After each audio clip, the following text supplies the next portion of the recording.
Hey friends, my name's Aaron Ciotti. Everybody calls me Ciotti. Why is my nose so red? Oh, hi. Welcome to Whoop Wednesday. We're going to do some fixing. We're going to do some...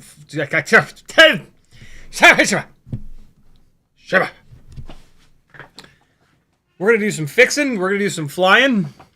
It's Q&A live stream. Ask any questions you've got. That flight footage was from 2 days ago. Where is it? Flying the Happy Model Modula 704 around in the basement and just destroying these two front motors by crashing it quite a bit. That was when I was on 1080 100 frames. After a couple batteries of that, I moved it to 4K 60. The latency jumped up, and I started crashing a lot more and a lot harder. And I managed to bend both motor shafts on the front motors. This is not an indoor rig. The 04 Lite setup, it's not for indoor use. Jim D, thank you for subscribing, friend. You can absolutely fly it inside, but if you want to fly it hard inside and or just not destroy everything that you own, this ain't it. And to be honest, 04 Lite is not it. We went down this road 6 months ago, a year ago, when I tried to do the walk snail 65mm 1S setups. And it's just too much extra weight. It's too much payload, too much dead weight. Adding 6 or 7 or 8 grams to a 65mm build, it's just too much. Two things happen. The extra weight adds so much extra momentum that flying inside is outrageously difficult as it is, and now it becomes so much more difficult. The other thing that happens is adding that much weight makes all of those makes the durability of all those components go out the window. On a 65 millimeter whoop, we're talking about 1 millimeter motor shafts, unless you go with the Weebleed 0702 Screamers. But at the moment, there's only the Gemfan 1210 propellers for them. So we want to wait until we have the HQ ultralight props before we really do this. These Gemfan props are okay, but they're an older propeller. And the new HQ ultralights are significantly better, especially with the ability to do a tri-blade. Like, if you were going to do a proper freestyle indoor HD whoop, either walk snail or 04 Lite, you're talking newbie drone Lite AF frame to get the weight down as low as possible. Whatever AIO you want. I don't know what AIO you would do. 0702, minimum 32,000 kV motors. I would be looking to go like 36,000 or 40,000. And it's got to have a tri-blade. You have to have a tri-blade propeller to try to offset all that extra weight that you're adding from the digital system. If you want something that flies good inside. If you just want to limp around inside, that's a different story. You can do that with this. But that, that loses it's not nearly as fun. Flying hard inside is incredibly fun, and it really, really, really makes you a better pilot. But look, flying hard inside is not about the quality of the footage. It's about the stuff that you're doing. And so it's analog. Like, this is easy. Or if you're desperate for HD, you can do the AIO 5 from HD 0. But analog is significantly better than the AIO 5 build. The AIO 5 is 3 grams heavier, and believe it or not, that's like still a little bit too much of extra weight. Hey, I was inspired by the Tiny Whoop Wandering Whoop, and I'm going to do my own Wandering Whoop. So this is the Beta FPV Air 65 prototype. It's actually both prototypes in here. It's a fully working rig. There's an extra Air 65 frame, couple extra sets of props. There's actually an extra AIO in here. 260 mAh battery, 300 mAh battery, a bunch of extra screws, the little dongle that you need, and an extra booty hole canopy. No, banana hammock canopy. And so, yeah, Beta FPV sent me, a while ago, they sent me a production Air 65 version 1, and on the first battery, while live streaming, I put it into the dog's water bowl and destroyed it. I put it into the dog's water bowl, and then I destroyed it by trying to take it off out of the water bowl. Don't do that. Just run and get it unplugged as quick as possible. Recently, they sent me another one with their version 2 motors, and I did not put that into the dog bowl. They sent me a long time ago 2 prototypes of the Air 65, and I've given them to a couple of people to kind of screw around with, and they've made their way back here, and they're just going to sit on the shelf, and that's stupid. So, understand that these are pre-production proto Air 65s. Basically, the VTX doesn't work as good as the production model, but for folks that want to see what a 16-point-something gram Tiny Whoop flies like, here's how you do it. It's the LRS. I think there are the 27,000 kV motors. There's 2 extra motors in here as well. The deal is that if you break it, you got to fix it, and you've got to pay shipping to the next person. And you get 2 weeks with it. So over on my Discord, which is linked from CiottiFPV.com, down in the Tiny Whoop and Toothpick text channel, which is Patreon only, there's a thread within that text channel, and so yeah, the first person, I think there might already be a reply in there. I haven't been able to look, but first reply, it goes to that person first, and then I'll get in touch with each subsequent person and send you a message on Discord with, hey, you're number 3. When you're done with your 2 weeks, you're sending it to so and so. I'm not going to babysit you guys. You need to get it, fly it for 2 weeks, fix it if you destroy it, and send it to the next person. There'll be a record on the Discord of if you're the last person that it went to, and everyone can beat you. So be cool and spend your 2 weeks with it. Send it to the next person. Yeah. If it makes its way back here, that's cool. I would rather. I don't have anything to do with it though. So if it just stays out forever, I'm hoping that it doesn't disappear. You know what I mean? I had one of the box of stick ends vanish, and that's like $300 and something with a stick end. So I'm hoping the same thing doesn't happen to this. But it's a prototype, and so if it does, whatever. Not the end of the world.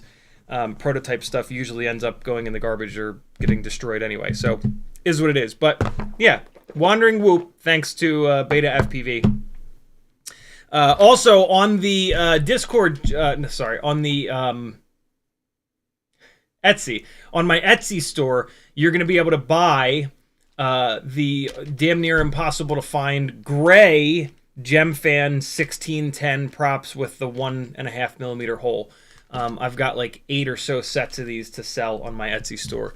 So if you've been looking for them and having trouble finding them, I got you, bro. Just give me a couple days because I got to take the picture, and I got a bunch of stuff that I got to put up on the Etsy store.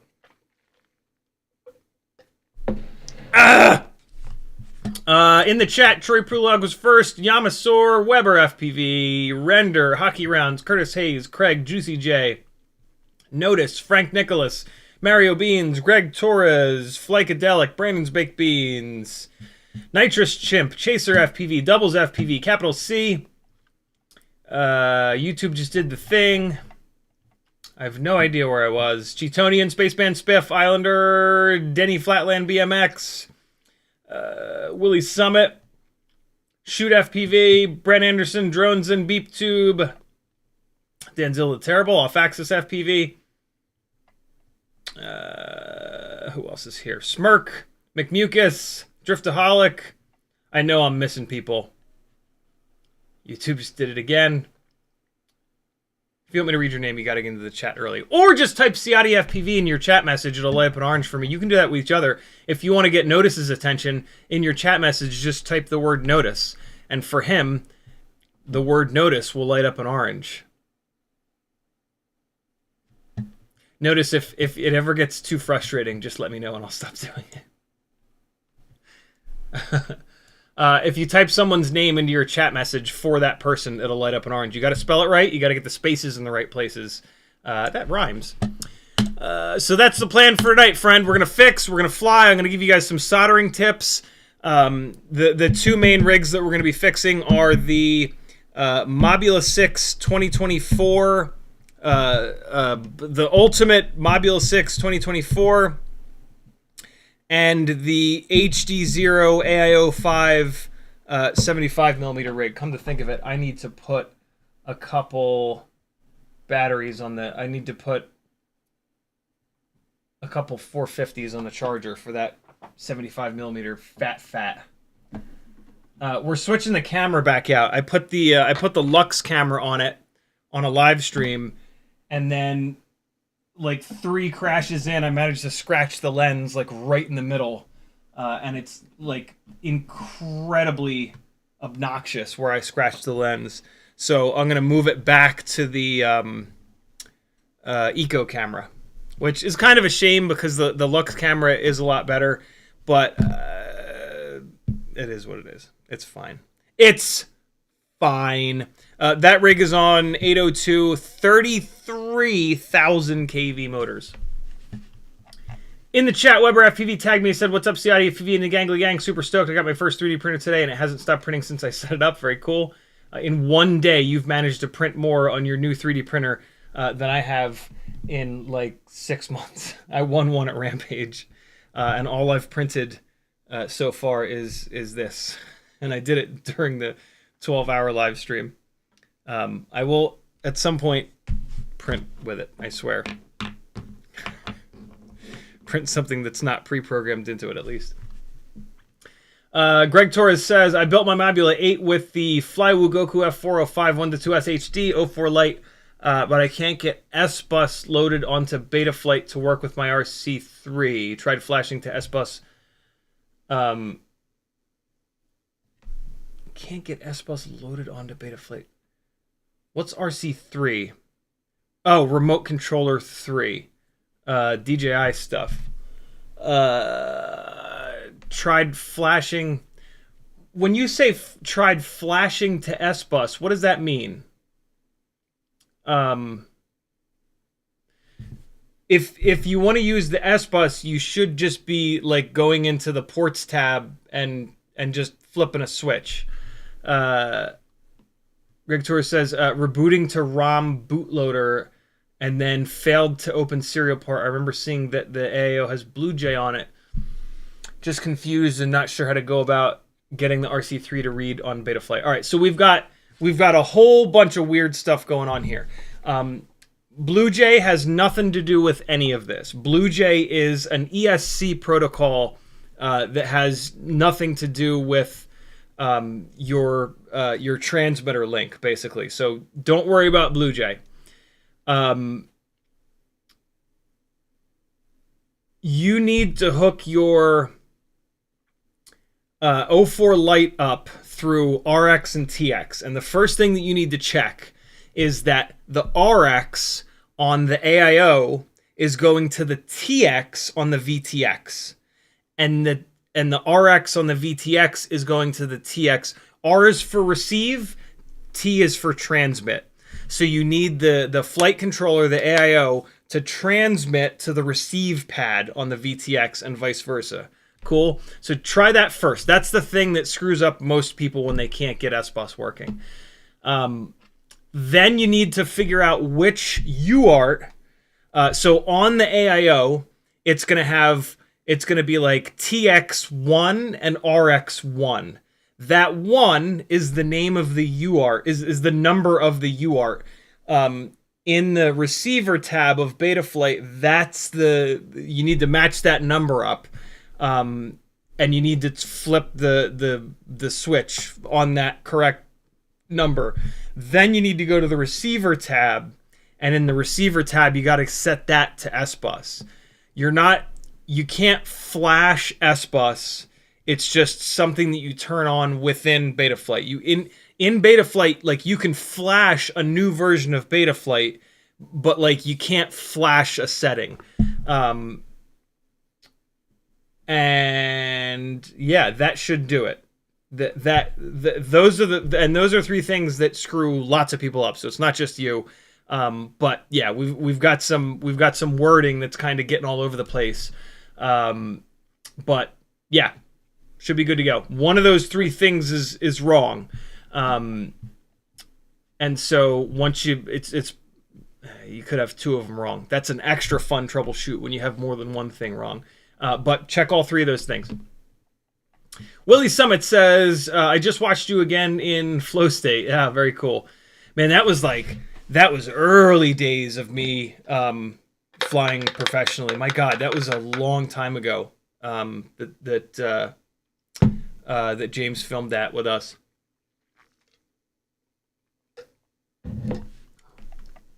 Denzel the Turbo says, how's that? Jerk. Islander FPV says, any tips or tricks to insert grommets into AIOs that aren't notched? Smoke a shitload of weed. Do whatever you have to do to calm down and give yourself like 15 minutes to do it. There is like a little bit of a trick, but my God, is it impossible to like kind of show it to you. If How do I not have any, like, cylinder? If this is the grommet, this ain't gonna work. If this is the grommet, you want to squish it. You want to take the round grommet and you want to squish it so it's like an oval. And then if this is the AIO, if this is the grommet, squish it to an oval, and you want to get it like at a 45-degree angle into that hole. And then, so like as you're squishing it, you're going to push, pinch, push, pinch, push, pinch, push. All you really need to do is push at a 45-degree angle the corner through just enough, and then you can go to the other side with your fingernail and like pull it through, basically. Sometimes I'll use blunt-tipped tweezers to do it. Sometimes I'll just use my fingers, but that's the main way. There's all kinds of wacky tricks that people have, like using dental floss, fishing line. I've tried them all. I have the easiest time with blunt-tipped tweezers or just literally my fingers. And just at a 45-degree angle, just try to get it in there, and then you can also kind of try to use like another finger to hold it. So you're going to like mash it and then kind of hold it so it doesn't pop out, and then let go, pinch, mash it, hold it, pinch, mash it, hold it. And you'll get like a 100th of a millimeter each time. And you just keep going, keep going, keep going. And eventually you look on the bottom and you'll have enough peeking through where you can just like, again, with your fingernail, just like, and then you just, it sucks, dude. It sucks. Just get higher than you've ever gotten in your entire life and just sit there for 5 hours doing it. And eventually you'll get one. Once you get 1 or 2 or 3 of them, you'll start to kind of figure it out. So yeah, it's just one of those incredibly annoying things. One of the many incredibly annoying things in FPV.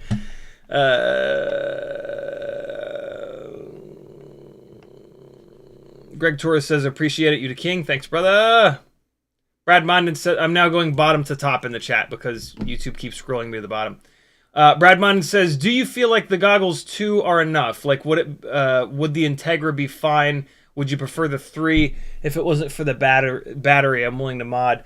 Yeah, I would prefer the 3 if it weren't for the battery. And like, I know that there's ways around the battery thing, like specific USB cables that have like a Y so that you can hook up like a battery bank to one side of the Y and then the other side of the Y. For me, it's important because I'm going to use it for live broadcast gigs.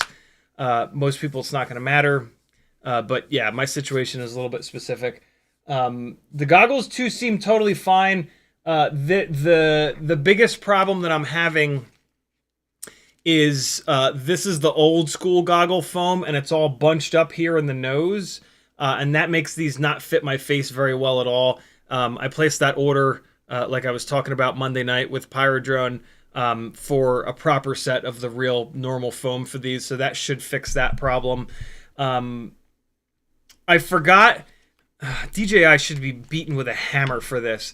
They used, I totally forgot about this, they used a different sized barrel plug here, which is just absolutely maddening.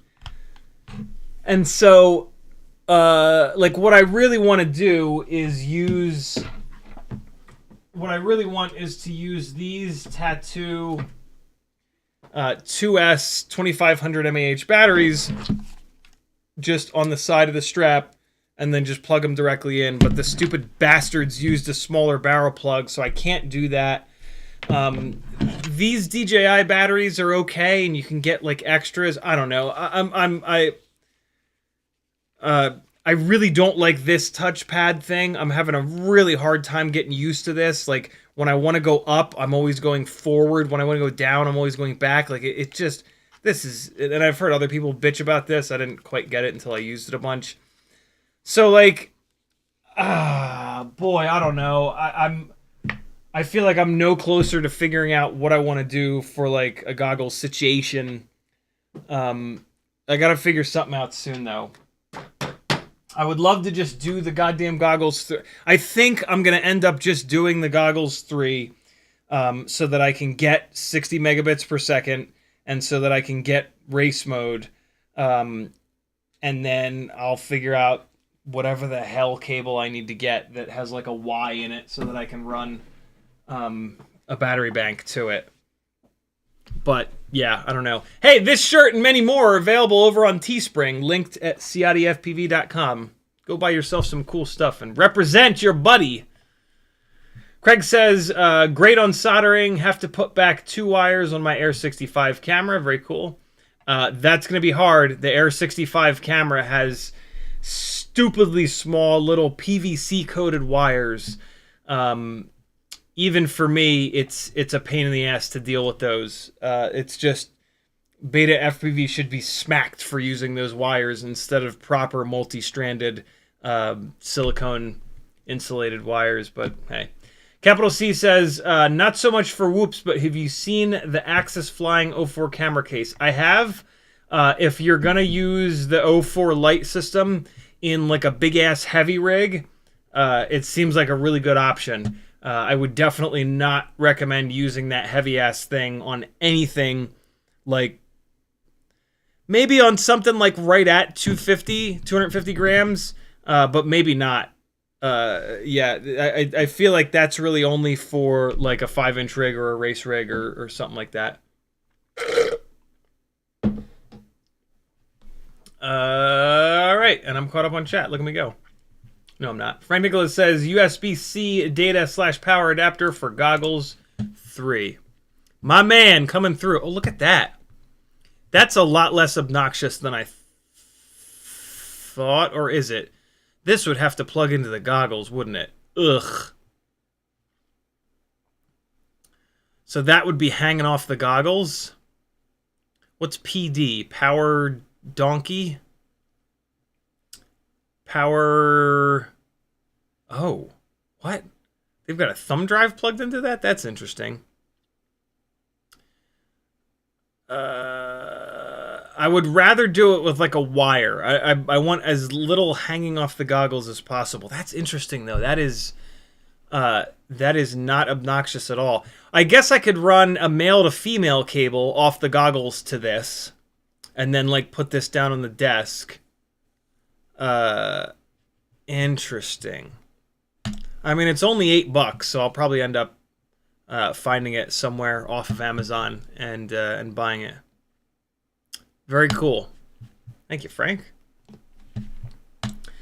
Craig says those wires are so thin. Yeah, super, super, super annoying. That Beta FPV did that. PD is power delivery. Good call.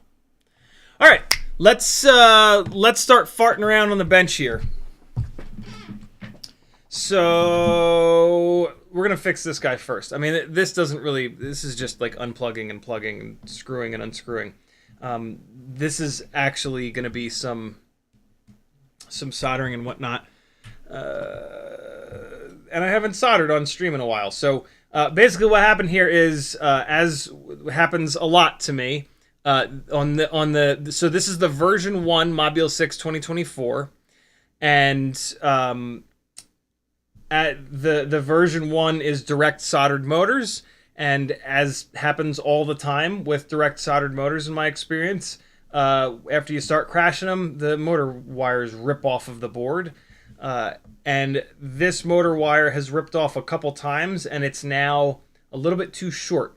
So I actually need to, I'm going to replace all 3 of these motor wires with fresh ones. Little tiny 30 gauge fresh bastards. And then hopefully it'll stop happening.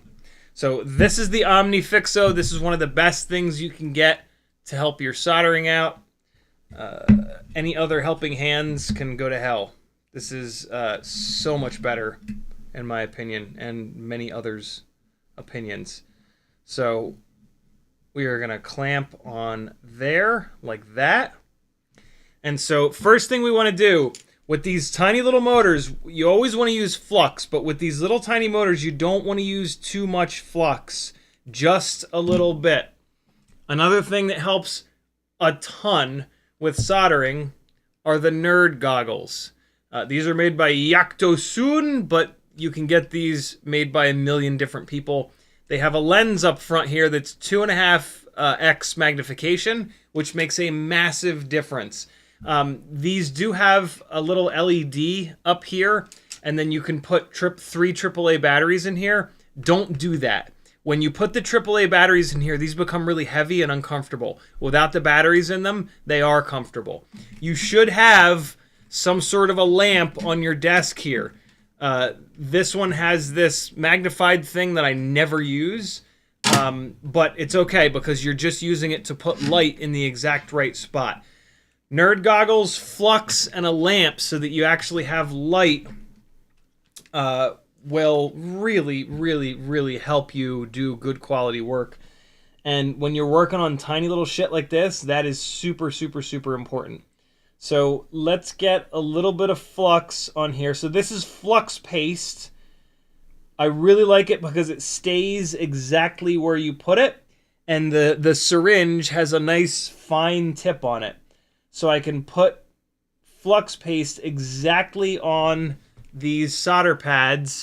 It doesn't flow all over the place like the flux pen, which has like a liquid flux in there. It stays exactly there. And you'll see when I bring the tip of the soldering iron in, we'll get a big old puff of smoke. That's the flux burning off. Flux is basically just like petroleum. So when you hit it with high heat, it kind of boils off. Soldering iron doesn't matter that much. You don't want something that's $10, but you don't have to buy something that's $100. Over on FPV Know-It-All, Joshua's website, he's got a bunch of really good soldering iron recommendations. It's not super important, but it does make a little bit of a difference. I run my soldering iron a little bit hot at 710 degrees Fahrenheit. The hotter you run it, the quicker you want to be. The newer you are to soldering, the slower you're going to be. So if you're new, probably go to like 650, maybe even 600. Basically, you want to put as little heat into the components as possible. You can do that by running the soldering iron hot and being really quick, or running it colder and if you're not as quick. And so it's a little bit of a moving target, but when you're new, I would not necessarily recommend, especially working on small stuff like this, running it anywhere near as hot as I do. So one of the really cool things about the Omni Fixo is that this is light. And so I put it in this orientation so that I could clamp this to it. But now what I'm going to do, and the second most important thing, is to move the work to you. Don't move yourself around the work. You never want to get your arm into like some weird twisted up ass position just to try to get to the pad. Move the work so that you can comfortably work on it. I want to be coming in with the soldering iron. I'm right-handed. I want to be coming in with the soldering iron here. And so I've rotated this around and I can easily put the soldering iron onto all three pads. I'm going to fold these guys down and out of the way. And so now I can grab these wires with my left hand and pull them off. So what I'm going to do right now is remove these three wires because they're all ever so slightly too short. When you take your soldering iron out of the little stand, you clean it every single time. You don't clean it when you put it away. You clean it when you take it out. The best way to clean it, in my experience, is one of these little brass Brillo padded bastards. You can also use a foam pad that you've gotten a little bit wet but not super wet. This is what my father prefers. He probably knows better than me. He worked on the Princeton Plasma Physics tokamak fusion reactor for many years and was an electrical technician for most of his life. But I've had better luck with this, and I've heard people in the chat. So my dad's old school, right? He's in his 70s now. And so the feeling that I get is maybe that I'm sure that the sponge is totally fine. But I think maybe the newer newer data on cleaning the tips of the soldering irons is potentially that the brass Brillo shit is better. Whichever, you're going to be totally fine either way. The foam not foam. The sponge, you got to go get it wet, and then it dries out, and then you got to get wet again, and that's annoying. Whereas this, you just, you know, it's just there. And so you don't got to go crazy. You just go in there, and you're just kind of like wiping the tip off. You put it in, and then pull back, put it in, pull back. You're just pulling the excess solder off the tip of the solder. No need to jam it in there or anything like that. The tip of the soldering iron is not invincible. And then when you pull it out, it should be somewhat shiny. This stupid-ass camera is not going to focus, but it should be nice and shiny. And so here we go. Your right hand is not for moving the wires around. It is for introducing heat. As you can see, when I pull on these wires, this thing rotates. I don't want that. So one of the cool things about the OmniFixo is you just take another one of them and you clamp it to it, and now it's not going to go anywhere. You clamp one clamp to another clamp, and then your nipple clamps are all set to go. And so we're just going to do one at a time. You're going to see a big puff of smoke. There's one. It didn't come all the way off. Let's get it hot again. There we go. Here comes the middle one. And there's the outside. That happens quick for me, again, because I got the soldering iron all the way up at 710. Also because I'm using flux. Flux helps with heat transfer. It's basically cleaning the pad and the solder. And so things happen nice and fast when you properly flux it. On these little tiny whoop motors, there's this itty-bitty little piece of shrimp wrap.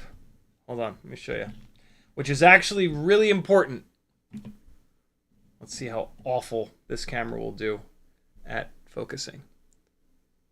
Not that bad. See that itty-bitty little piece of shrimp wrap? Save that and reuse it. That prevents the motor wires from breaking off at the motor itself. It's really important to use that. Otherwise, you will break wires off the motor pad more often than you want to. There's like 7,000 things with contrast for this donkey shit-ass camera to focus on, and it just refuses. There we go. See that little piece of shrink wrap there? That's going to keep those wires from breaking off the motor pad. So if you ever have to do this, take that little guy off of there and reuse it. Put it on, basically I'm going to put it on the next set of wires here. And so I just want these wires to be a little bit longer. Tiny whoop motors use 30 gauge wires. So I'm just going to take any old 30 gauge wire and I'm going to cut it ever so slightly longer than this. All right, I've got a nice little kit up here with a million different ESC pad bing bongs. Let me take this this red guy here. We'll put some red motor wires on. That'll be fun. I never use these long ones in here, so I just cut them up. And so I just need this to be like a little bit longer, so we'll hold it there. And then that should be plenty. Cut this end off. I don't need that. All right. And so now let's check it before I make 3 more. Yeah, perfect.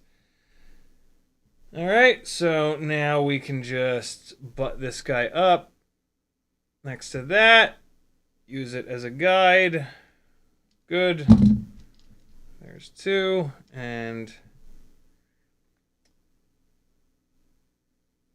here comes 3. It's kind of it's fun to color code the wires to the color of the motors or the build, but it's also kind of cool because I now know that this motor I've replaced the little wires on, which is kind of cool. I mean, it's not like groundbreaking, but sometimes it's nice to know that sort of thing. Why does this rig not have an antenna on it? What the hell happened there? Where'd the antenna go? Where'd the antenna go? Hey, Nick Burns is not saying antenna anymore. Apparently his kid made fun of him about it, and he's trying to say it like non-Midwestern. I think the way he pronounces it, antenna, is a Midwesterner thing. I could totally be wrong, but I'm just kind of assuming. Or maybe it's just him. It's okay. Somebody in his chat was talking shit about the way he pronounced some other word. And I was like, who the fuck made you the arbiter of how things are pronounced? Who are you? Because I'm an angry motherfucker. Craig says, what gauge are your replacement motor wires? 30 gauge. They are infinitely small. They could probably be even smaller than this. So I'm going to use, on these tiny little 30 gauge and 28 gauge wires, if you look at how many individual strands there are in there, there's like 8 a lot of times. And so I do not like to use anything metal or sharp to try to strip these, because if you nick one of those wires and it breaks, you've just killed 1/8 of your throughput on the wires. So what I like to do is use my fingernails, and this is actually a trick my dad taught me. Your fingernails are made of keratin, which is much softer than metal. So you will never, ever, ever damage the individual metal strands of wire and any gauge wire. You can do this with anything, but I really like to do this on these little 30 gauge wires. Don't strip off a ton of the silicone, just a little tiny bit. These pads are itty bitty. The pads on the motors are itty bitty. The pads on the AIO are itty bitty as well. So I'm actually wearing the nerd goggles right now so that I can see what the hell I'm doing with this tiny little wire. And so I'm just gonna come in here, and the trick with using your fingernails is that, like, you really like pinch the shit out of it to make sure that you get all the way through the silicone. If you don't pinch hard enough, when you pull, you're going to stretch the silicone and it's going to ruin the piece of wire that you've got. So just pinch a little bit, make a little face, make a little noise, and then yank it out, and you will get just the smallest little piece of silicone. If you're going to use wire cutters, for example, at this point, you want to look at the piece of silicone insulation that you pulled off, and look for any individual strands of wire that you accidentally nicked and yanked off of there. You don't have to do that when you use your fingernails. The next little trick is that because you're pulling on it and silicone is kind of stretchy, you're going to come in here with your fingernail and just push the silicone down a little bit. If you don't do this now with your fingernail, when you solder this wire on, the heat is going to cause that to happen. And so you could potentially just have a little bit of wire that's exposed, and then as soon as you solder it, there's a bunch of wire exposed, and now you've got all this wire hanging off the pad. Ideally, what you want is for the silicone to butt up all the way against the pad or the AIO or whatever you're working on. Let me see if I can show you what I mean. So let me lock the focus on this camera, and that'll help quite a bit here. Camo Studio, and just pull this over here. All right.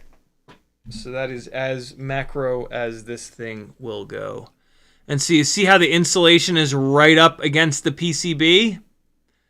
If you have a section of exposed wires up against the PCB, that is where it will bend. It will only bend at that exact point, and that will break each individual wire off.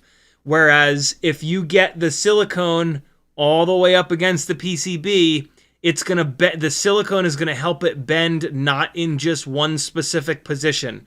It's gonna bend like the length of the wire, so it's not gonna like focus all of the bending on one specific little spot that breaks it off. You can even see it with the power cable back there. The silicone is right up against the AIO. See, I've got a little bit of a gap on this one, but it's because of that angle.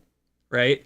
That makes a huge difference in how long your wires last before they break off. On the other side here at the motor, we've got that little piece of shrimp wrap that gets the job done.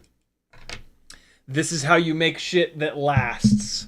These are the tricks to getting these things to be durable, which is really, really nice because they can be very durable. You just have to do a couple little things here and there. So now we just got to strip all three of these wires here. So again, using the nerd goggles so I can see what the hell I'm doing. Pinch my fingernails, yank it, and then just use my fingernail to push that silicone back down. All right, one done. Let me try to read through chat while I do the other three. Matthew Wegner says, would another little piece of shrink wrap added on the AIO side help with durability for soldered on motors? You would think so, but unfortunately not. The reason why the silicone helps on the motor side is that we've got this little PCB here. We've got this little PCB here for the shrink wrap to kind of wrap around, right? So the shrink wrap covers up these pads and it tightens down on this PCB here. Whereas on the AIO, we don't have that, right? We just have the wires coming directly off the AIO. And so, yeah, the shrink wrap would actually just fall off the AIO if we put it up towards it. Whereas on this, it's got that little piece of PCB to kind of grab onto. Let me see if I can show you. Hold on. You can kind of see it on these. It's hard to see it on these motors. See if I can get it in there. See that like dent in the shrink wrap? That's it grabbing the. That's it grabbing that little piece of PCB. Do I have a motor here with it set up that's not screwed down? Yeah, here you go. You can kind of see it on there. See that bubble? That's that shrink wrap grabbing. Oh yeah, there you can totally see it. See it? So the shrink wrap is grabbing onto that PCB, and that's what's providing all the strength. If I slid this shrink wrap off of that PCB and it was just on the wires, that would be the situation at the AIO, and it wouldn't really do anything. It would just start sliding around. Great question, dude. Striker says, HYD, I don't know acronyms, trying to come a little more consistently now. LOL, very cool. Render says, been using the same brass sponge for 1 year. Too many quads, tiny moves, repairs, still going strong. I stab mine like it owes me money. Stab it less hard. It's hard on the tip of the soldering iron. Islander says, that magnification lamp zoomed in the bench camera view pretty nicely when you moved it over. Yeah, the problem is it becomes like in my way, and it makes like I used to do that, but it's yeah, it's just, here, I'll do it. We'll do it. What the hell? There it goes. It reduces the field of view, and so it makes it harder for me to go like, eh. And I don't know if it really magnifies much. Right? The reason that I don't use it is because it doesn't seem to really magnify much at all. It kind of doesn't look like it magnifies at all. I guess if I move it away, yeah, if I move it away, it'll start to magnify more. But then it makes the auto, although, yeah, see, it doesn't really magnify. It doesn't really do anything.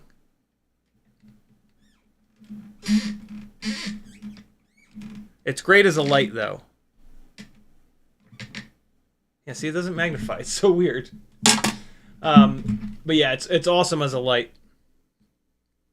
You can remove the lens from it, which I would prefer because it makes it a lot lighter. But then the springs in the arm of the damn thing become too strong, and you can't pull it down and have it stay. So you actually have to leave the lens in it, unless you can figure out a way to pull the arm apart and weaken the springs that are in the arm.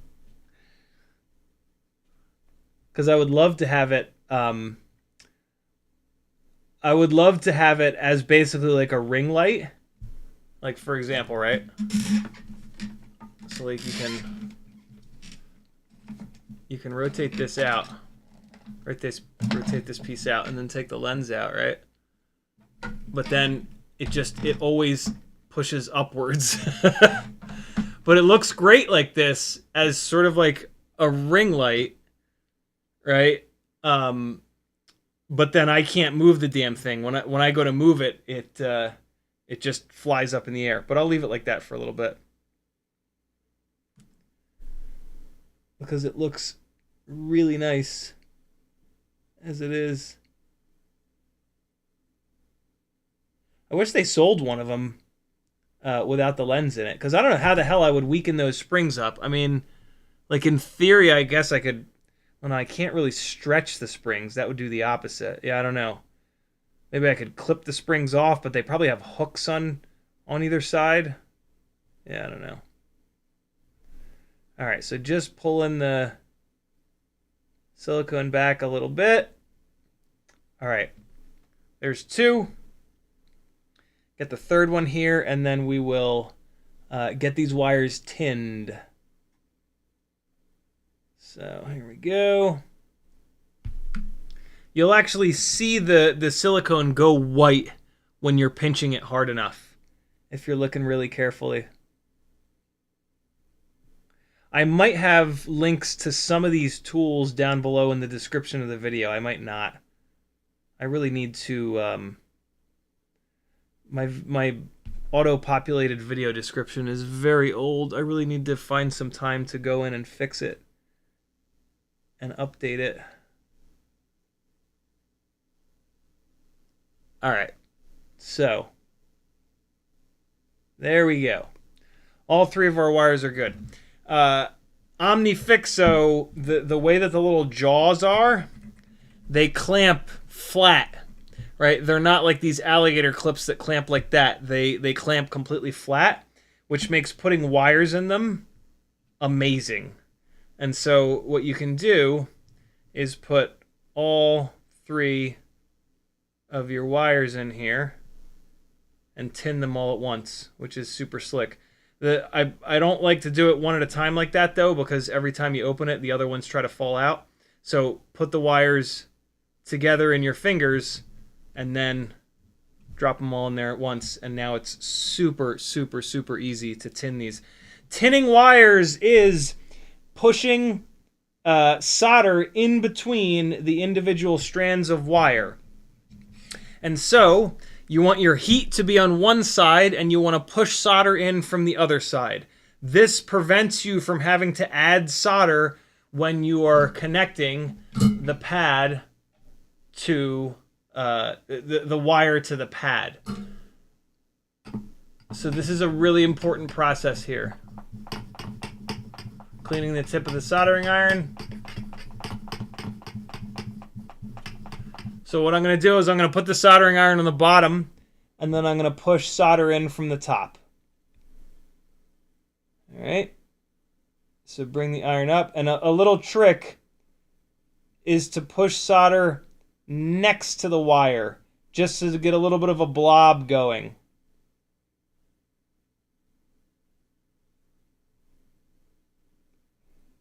The liquid solder is gonna like envelop the wire and transfer the heat really quick. Let me see if I can get this going so that you guys can actually see what the hell I'm doing. And so when the soldering iron and the wires are dry, it's a little bit difficult. The problem with this is, like, if I can get it so that you guys can see it, I can't see anything. And so this is tough, but let's give this a shot. All right, so I actually still have a little blob of solder on here. You don't want to leave the blob on there for too long. It's going to really like oxidize and go to hell. But if you can see, that wraps its way around the wires. And then I add a little bit of fresh solder, and that's it.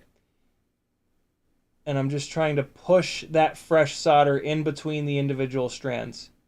Up and push. And then remove. And that's it. Now these wires are coated with solder. Don't clean the tip of the soldering iron. Put it in the little station. And the solder on the tip of the iron will actually prevent the tip of the iron from oxidizing. So it's literally good to put the soldering iron away dirty with solder on it. So now we've got all three of our wires tinned. And we've got enough solder here and on the pads that we can just connect these. And that makes your job so much easier. That is like the main thing that everybody screws up when they first learn to solder. They're like, yo, I don't have three hands. How the hell am I supposed to hold the wire, hold the soldering iron, and add solder at the same time? You're not.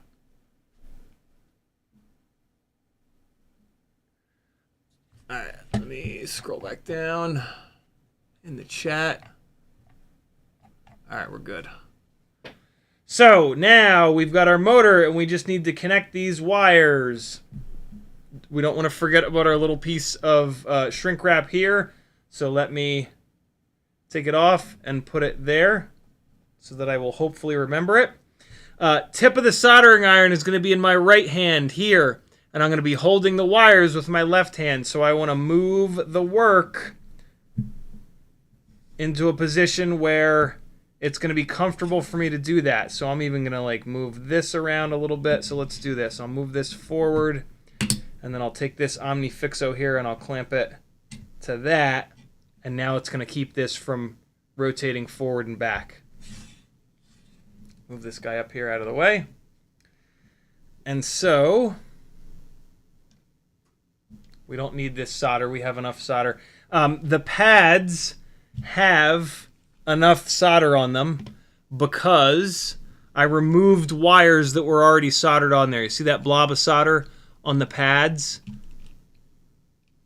So we're good to go. The pads have enough solder already on them, and then the wires are now tinned. I could reflux these pads, but on these little tiny whoop motors, if you put too much flux here, the flux is going to like travel up the motor base, and the flux can get in into the rotating assembly here, which is really, really, really bad. So flux these pads once, and then you can solder. There's going to be a bunch of flux residue. You can solder to these pads 2 or 3 times before the flux residue is gone. See how the pads are kind of like shiny? That's the flux residue. It's all over there right now. So don't reflux those pads. Everything else that you're going to work on, reflux it. Flux it before like every single time, and it's going to make your life so much easier. But these little tiny whoop motors are a weird kind of like fringe case where you don't want to reflux them. So we need to do everything possible so that the wire is in the perfect position. All we need to do is come in with the tip of the soldering iron, apply heat, and remove it. And so what that means is either using your fingers or using tweezers, whatever you got to do to get it so that this wire is perfectly in position. You got to be stable. What I'm doing here is I'm pushing my thumb down into the OmniFixo. You don't want your hand hovering. If your hand is hovering, your shoulder muscle is having to hold this, and look how much it's moving around. You want multiple points of contact, basically, with soldering. It's almost like shooting. If you know anything about shooting rifles, you want like bone support, basically. You want points of contact that are bone and not muscle. And so for soldering, the one big point of contact is here. You put this down on the table, and now the only muscle that's happening is right here. Better yet, you drop your pinky down, you drop like the finger next to it down, right? Like if you're pinching with these two, you can drop all these fingers down, and then it's just as many points of solid contact as you possibly can. That's going to prevent you from moving all around, and that's really important. If you're moving around when the solder joint is cooling, it's going to be a cold solder joint. It's going to be way weaker. And so it's really important to do what you have to do to get like points of contact down on the table here. The OmniFixo is holding this so low that I can get my thumb down onto the onto the work surface here, and this is just going to be infinitely stable here, and there's going to be zero wobbling around, right? And I'm wearing the nerd goggles, of course, because I got to be able to see what the hell I'm doing. The heat is going to travel up this wire, so we are going to back off a little bit. And so now I can just kind of like rotate my finger down and around here until I get this wire in the perfect position. You can also like bend the wire, and you know, the wire's got a little bit of like memory to it.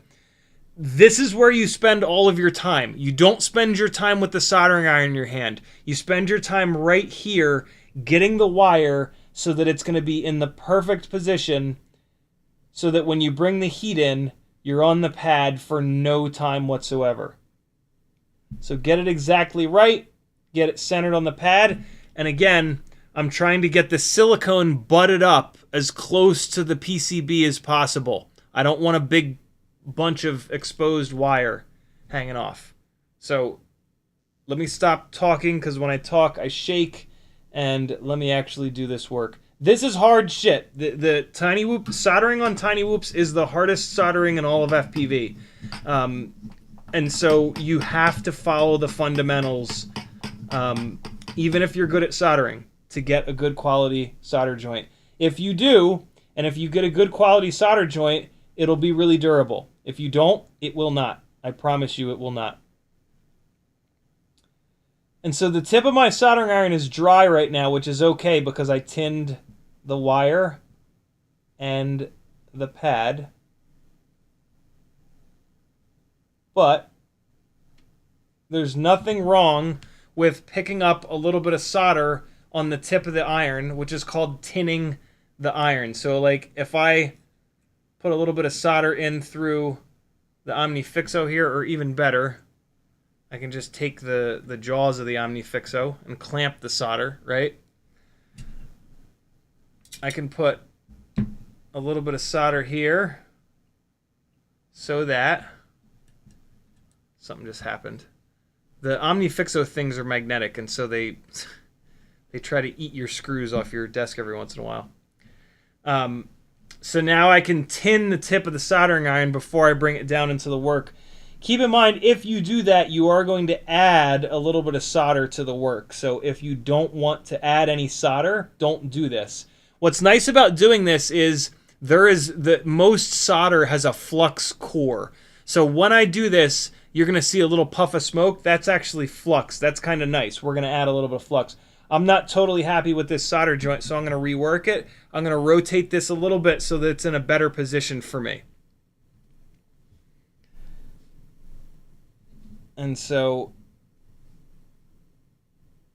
get to a point where it's all good. We're going to pick up a little bit of solder. If the solder doesn't stick to the tip of the iron, all right, so that's too big of a blob.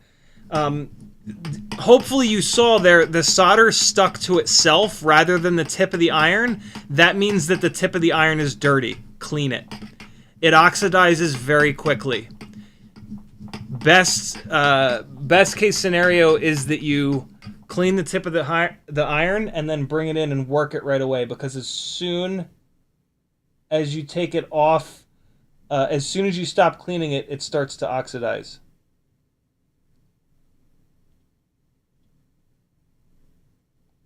There we go. That's much better. Still not totally happy with it. Let's take it all the way off. And then one more time. Now I am going to push down a little bit with the tip of the soldering iron, because what I wanted to do is take the bundle of wires like this and flatten them out a little bit. That's the only time that you want to be like using the soldering iron, the tip of the soldering iron, to do anything other than apply heat, is to push down a little bit and flatten those wires out. You don't always want to do that, but sometimes it helps. So now we're going to go onto the middle pad, and now is when things get really interesting, because these pads are stupidly close together.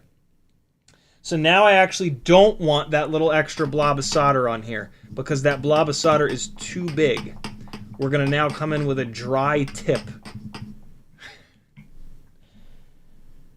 Always make sure that if the tip is dry, you don't force it, though. That's a bad idea. When you come in with a dry tip, you got to be more patient. Am I right? I'm right. So there we go. All right. Awesome. Over here, with the soldering iron, I'm putting this part of my hand down. All right. And you can get really drastic with it. Like, you can sometimes put this part of your hand down and then, like, wrap your hand over like this. Again, you're getting even more points of contact, and the points of contact are getting closer to the tip of the soldering iron, right? Like, if you can only get your elbow down, that's fine. But even better is getting your wrist down. Even better is getting your knuckles down. Even better is getting farther knuckles forward down. The farther forward the physical contact, the less shaking is going to happen. I am quite hungry right now, so I am shaking quite a bit.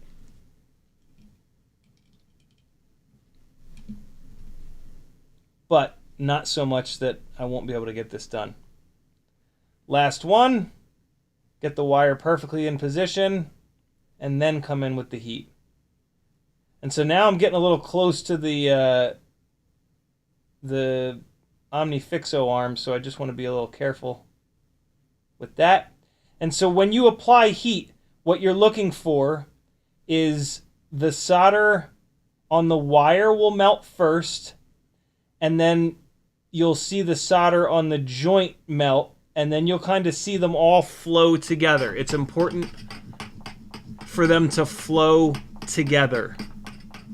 You don't want any, like, craggy shit in between the wire and the pad. You want everything to be nice and smooth. And I'm just going to adjust where this is sitting because this pad is so close to the silicone of the little jaw. Jesus. That's a little bit better. Always move the work. Don't move yourself. Move this out of the way. All right.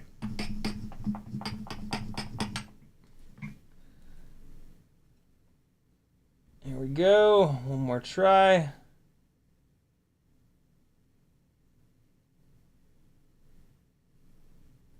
This is finicky, but it's doable. And if you can learn to solder on this, everything else in FPV will be a joke.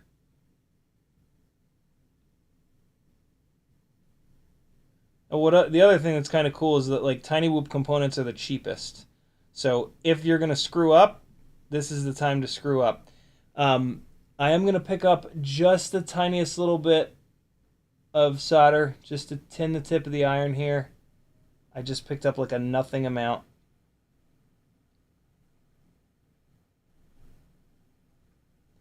Tinning the tip of the iron, think of it this way, right? The tip of the iron is like this. And the joint or the wire are round. And so if you put the tip of the iron down, look at that tiny little bit of a contact patch that you have, right?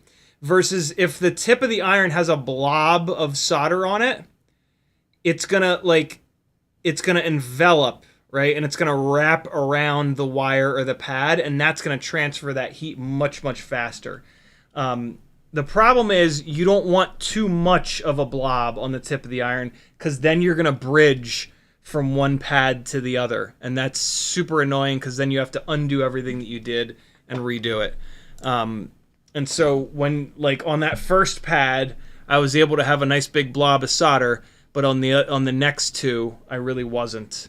But we still got it done. Not my best work, but with tiny little pads like this, as long as the solder joint is smooth, you're good. See how it's nice and smooth? It's not super, like the middle one is not shiny, but it's nice and smooth up and over the wire. There's no weird angles or anything like that. You want that nice smooth connection up from the pad and over the wire. And now, before we solder the other side of this to the AIO, we want to get our little piece of shrink wrap on here. And so let's thread that down the wires. It's the thing that I forget most often. Alright. Just get that on there. Alright, cool. And the thick part always goes down towards the PCB. And we can put this on now, right? And so here's the deal with this, right? Here's why it works. It's gonna grab the PCB. Right? I might actually have to stretch it out. It's a little bit too big, but I got to keep going. I got to get the shrink wrap all the way down over the solder joints because, like I said, it has to grab that PCB. I'm not going to be able to show you it happening because I'm pushing the motor out of the thing. I'm almost there.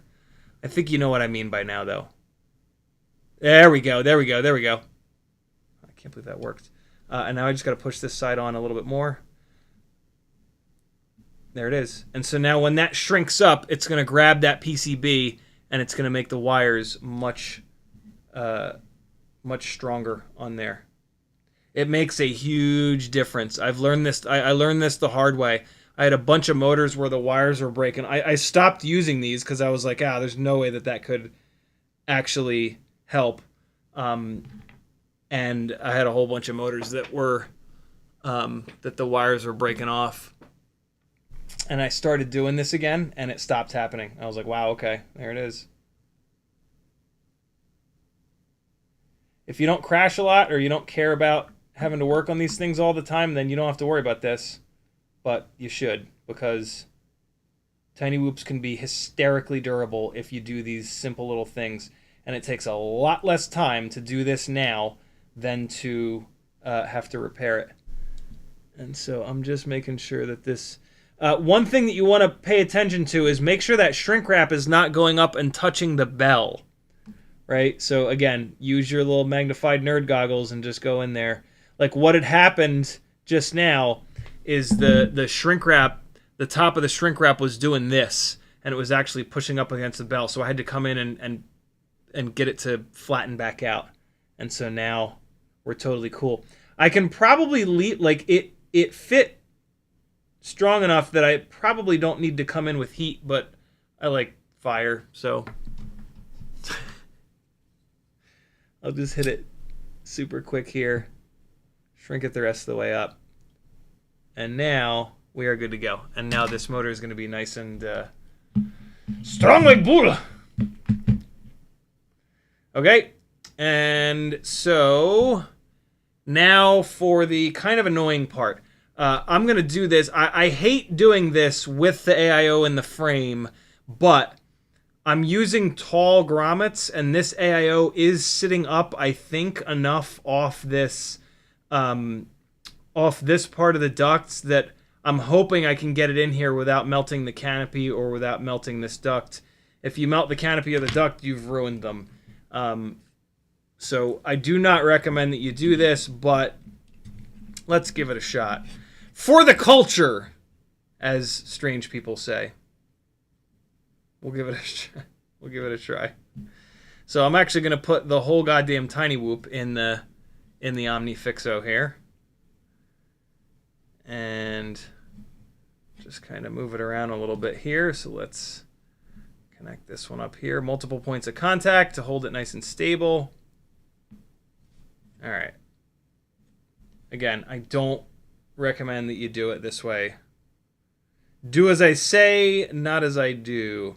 One of the main reasons two main reasons I'm doing this. A, I'm lazy and I don't want to take all the screws out and take everything out of here.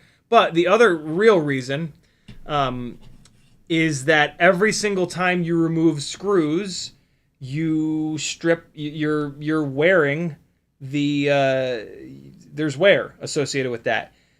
I use these rigs for a lot of testing, and so I take these things apart over and over and over and over and over again. So I have to, like, if I absolutely do not have to take something apart, I won't. Because, yeah, I have to retire gear sometimes that's just been taken apart too many times. And that's just annoying. but mainly it's laziness. So what I'm doing here is I'm trying to get this OmniFixo in just the right position to hold the motor under this thing, but I don't think I can quite get it, so I'll try to do it by hand. We'll see how this goes. Probably not well. I can almost always get the first solder joint done by hand. After that, it's tough, and I'll usually have to use tweezers, but we'll see. Let's see what we can do here.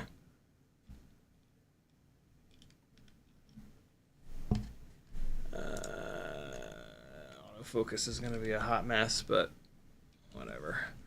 All right, so if I put this here, yeah, it's not going to focus for shit.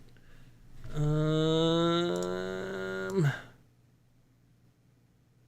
right, so I'm manually focusing this. Let's see what I can do. All right, so I'm holding this kind of janky, but maybe we'll be all right. This is tough. So I'm going to go left to right so that I'm not crossing over myself with the soldering iron. And all right, so I'm going to feed these up from down below. It is pouring out. All right, so here we go. Here's the first one. It's on the pad. And so these are like these little pocketed or like crenellated, I think is the word, pads. And so all you got to do is push the wire into it. And so I'm on here. And there it goes. And I'm pushing up on the wire to get that silicone pushed up against the PCB. Now, I probably won't be able to get the second one by hand. Yeah, no, it ain't happening. So I'm going to get tweezers, and I'm going to come in here, and... Alright, so I'm just going to grab this. I'm actually going to put the tweezers through the battery bay. I would not be able to do this without the magnification of the nerd goggles. All right. I should have probably stripped a little bit more off these wires, but fuck it. I ain't going back. Let's just give it a try, see what we can do. So I'm on the wire. Once the solder on the wire melts, it'll then flow to the pad. But what you can do is hit the pad to heat it up like I just did there, to get some heat into it, and then come up onto the wire. It's a little bit harder to do, but sometimes it works. The problem here is I can't see what's happening. All right, so now I can. So let me come back up here, come on the wire. See, so that I had put a bunch of heat into the pad, and it just made that kind of possible. The only problem is the wire is going in the wrong direction now. I need to do this again, and I need to push the wire forward out towards where it's going on the motor, and see now how it popped off. This is one of the many reasons that you don't want to do it like this. Let me try to create an angle. There we go. That'll work. That'll work. Cool. Last one. Do as I say. Remember, do as I say, not as I do. This is not the best way of doing this. But I need to make this little angle in the wire. So I'm going to push the wire back like that. There we go. Because you want the wire traveling towards where the motor is going to be bolted down. This one will be nice. There we go. The whole thing goes liquid. And then get the hell off of there. And hold it as still as you can when it's cooling. And that's pretty good. Let me take a quick look.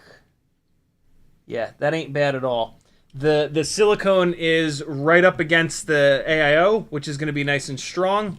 Let me lock the focus here. Yeah, so the pads are nice and smooth. They're not like perfect little balls, but that's because I'm doing this with it all put together. When I did this work with it all outside of the frame, I was able to get them absolutely perfect like that.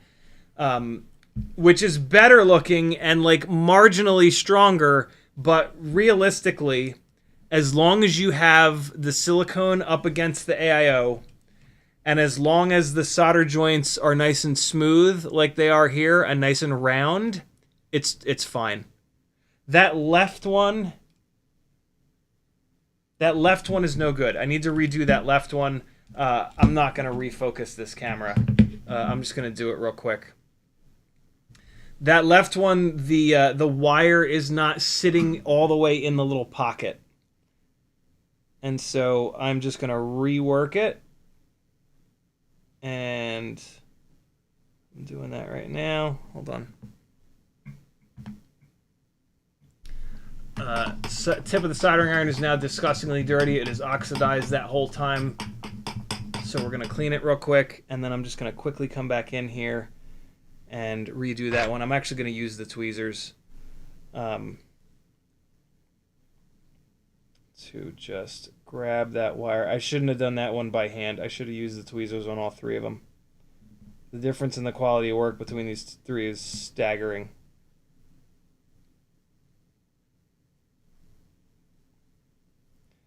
Sometimes it helps to do the first one by hand so that like the motor will hang. But only if like you can get your hand in a good position where you're not all janky, which is kind of where I was at. I was a little janky with it. So let's just come in here, grab this. Just gonna pick up a little bit of solder. And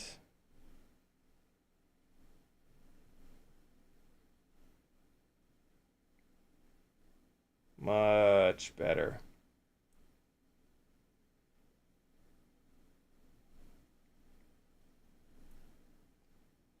There it is. And it looks like I managed to not melt the canopy or the frame anywhere, which is awesome. Turn off the soldering iron, and we are done soldering for the night, I think.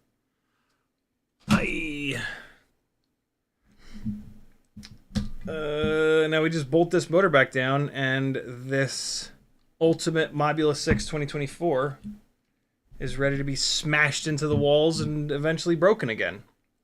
And so now I've got a little bit of extra length on this motor, and it shouldn't rip those wires off again. And it's got cool red motor wire. All right. And we got 1, 2, 3. Whenever you install motors on Newbie Drone, Cockroach V3, or Lite AF frames, always make sure that you don't over tighten the screws. And when you're done bolting the motor down, try to spin the motor. In this case, the motor is all bound up. It will not spin. With Happy Model motors, the holes in these Cockroach frames are a little bit too small. And if you look at them with magnification, you'll see it. In this case, there's a big weird bit of plastic just pushing up against the C-clip. That's odd. It looks like when I drilled these out, I didn't clean it up. Let me do that now. Let's come in here and grab this plastic, get it the hell out of there. Hold on. There we go. Get out of there. The other thing that happens is each time you screw these motors down, especially if you over tighten them, you squish the plastic inwards towards the C-clip. And so the more times you take motors off and on, the worse that sort of gets. Again, try not to take these things apart if you don't absolutely have to. There's all kinds of shit that wears on these because everything is so small. Just trying to get this. There's just this like little strip of plastic from when I drilled it out that's just getting all up in there. Get out of there. What the hell?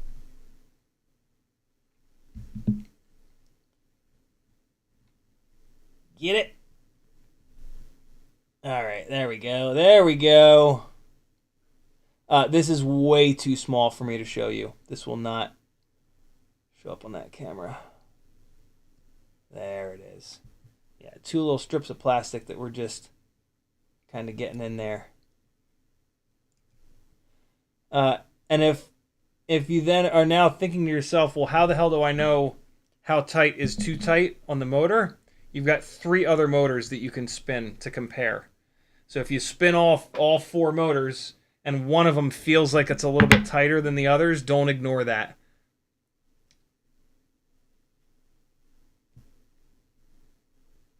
Oh, that's still not good.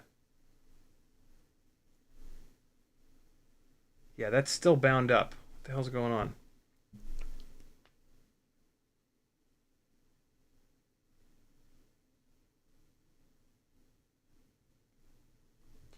Sometimes like pull up and push down on the motor bell.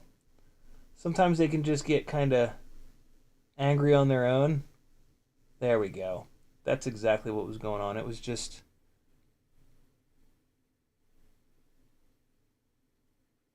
I don't know. There might still be a little bit of plastic in there pushing up against the C-clip. Let me get in there with these thin-tipped tweezers and just clear it out. This is a thing because Newbie Drone, pretty much everybody other than Happy Model, use really low-profile C-clips. What sucks about that is if you ever want to take the bell off of those motors, it is so hard to get at those C-clips. I actually really prefer these Happy Model motors. Newbie Drone knows about the problem now, and the next Tiny Whoop frame that they do will not have this issue. I actually need to pull this motor off and re-drill this hole. It's a little bit of a mess. I did not do the best job of drilling out this this frame here. So let me just pop these screws out. With these Newbie Drone frames, it's very important to use the screws that they give you. Their little motor pads here are very, very thin. This is a 9/64 drill bit. You're going to put it in there, and then you're going to angle it. The key is to angle it like this, 360 degrees. That's what gets the excess little bits of plastic. This is taking off shitloads of plastic. Yeah, I probably drilled this frame out before I realized how much I needed to angle this thing like this to clear extra plastic out. When you do this, you're pretty much good to go. Although you do just want to look at it and make sure there's not little tiny bits of plastic. Any little stupid bit of plastic will keep these motors from spinning totally freely, which is an issue. Much better. Take your magnification, take one more look. At this point, you can kind of come in with your... Once the motor is off, you can sort of come in with your fingernail and just scrape away at the little plastic bits. You just want to pull them away to make sure they're not pointing in towards the hole. Do the bottom and do the top. Yeah, in this case, we're good. I got one little tiny bit of plastic here I just want to grab with the tweezers. Not the tweezers, with the pliers. There we go. Much better. Much, much, much better. Now we're clear. I should probably do all 4 on this. But I think it was flying all right before. And this one will be totally free now, so I'll spin the other motors and compare them to this one. And I should be able to tell if there's any weirdness.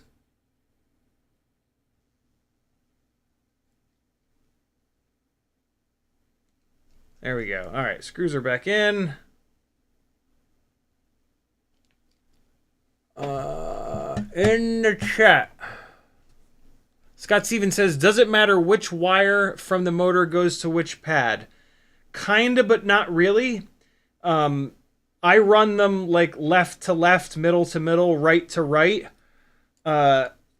and then I just go into Betaflight and get the motors spinning the right direction in the motors tab, or if the motor tab isn't working, I do it in BlueJ. If you don't want to do that, you can reverse any two of the wires, and that will change the directionality that the motor spins. And so, yeah, it kind of depends. Do you want to do it manually with the wires, or do you want to do it through the software? If you want to be completely pedantic, doing it manually with the wires is a better idea, because then it's never wrong. You know, like at some point, if you like at some point, if like you reinstall system, if you reinstall firmware, or you screw something up in BlueJ, it could change that, and then you go out to fly and the motors aren't spinning the right direction and you got to go home. But I mean, realistically, every single time you do anything with motors, go into Betaflight and spin the motors up and make sure they're spinning the right direction. If you don't do that, that's on you. So yeah, that's the easiest way to kind of prevent that. I'm just taking a super quick look in here to make sure there's no little plastic bits. Now we good. Again, this is only an issue if you're using Happy Model motors. So now, we spin this motor, and then we spin these other ones, and we just kind of compare and make sure that one of them doesn't feel like it has more resistance than the other. And I think we're okay. I need another propeller for this one, though. Let me get that real quick. We'll be back up. Cole Power says, don't home... What? Don't home the prom near the part when you're not trying to apply heat. What the hell does that mean? You'd be surprised how easy it is to soften plastic with iron proximity. Cole Power says, if you solder the middle wire first, you don't have to fight the outer wires to get to the middle. What's that mean? I've played around with soldering right to left, left to right, middle out. I prefer going left to right so that I'm not crossing over myself. But nobody, you know, I'm not the arbiter of all things soldering. Like, if it's easier for any of you guys to do it in a different order, just think about it, right? Like, don't just mindlessly do it. Just like try it different ways, and whatever's most comfortable for you, go for it.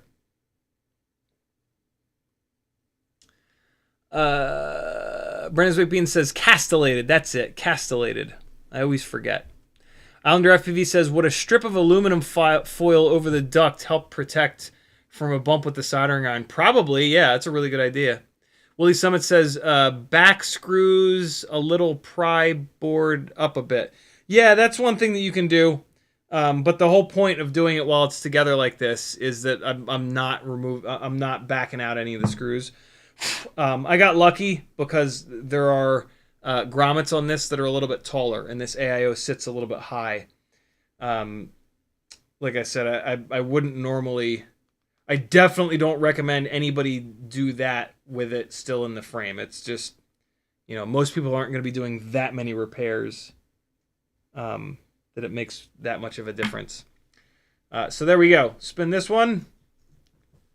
Notice how easy it spins. Go to this one. Go to this one. This one actually feels a little bit tight. I was thinking that a minute ago. That one feels nice and free. That's nice and free. That's free. Yeah, this one's a little bit tight. Let's take a look. With a little 5X loop, you can usually see it. You can usually see the plastic pushing in and rubbing on the C-clip.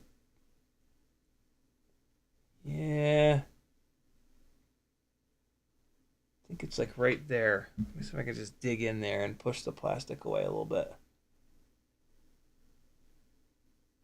Oh, that might have done it. get up top here and do the same thing.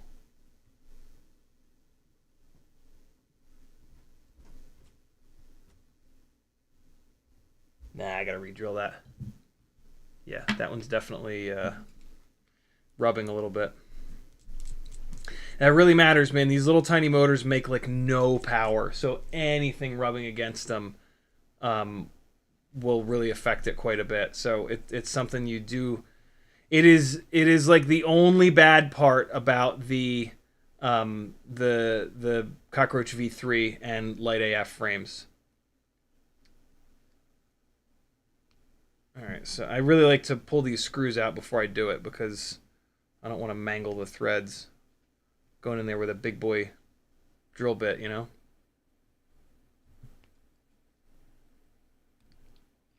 All right, so, and now like watch how much plastic this will remove. This is relatively clean. This is gonna, I mean, I can feel it removing the plastic, but hopefully you guys can kind of see the plastic chunks coming off of here. I'll try to hold the drill bit up to the camera. It won't focus, but this drill bit wasn't totally clean, but it was relatively clean. Because I smacked it on a box here, and now look at all the plastic that's on there. Yeah, it won't focus. Whatever. Just take my word for it. So yeah, that removed a bunch. There's even a bunch of plastic here on the table. So now again, we take a close look. Much better. Much, much, much better. Yeah, that'll be fine now. Pick up the screws. I like to put the screws in first here. They don't fall out, which is pretty nice. This screwdriver has become magnetic over years of use, which is actually kind of nice. Because pick the screws up, drop it in there. This is a Wiha screwdriver. This is the Wiha 261. It is just goddamn perfect for this kind of work. It's also got a thin, hard plastic body here, and so it's hard. Like you can totally over tighten, but since it's not wider, you don't have a lot of torque on it. So it will literally keep you from over tightening stuff much better than a bigger screwdriver.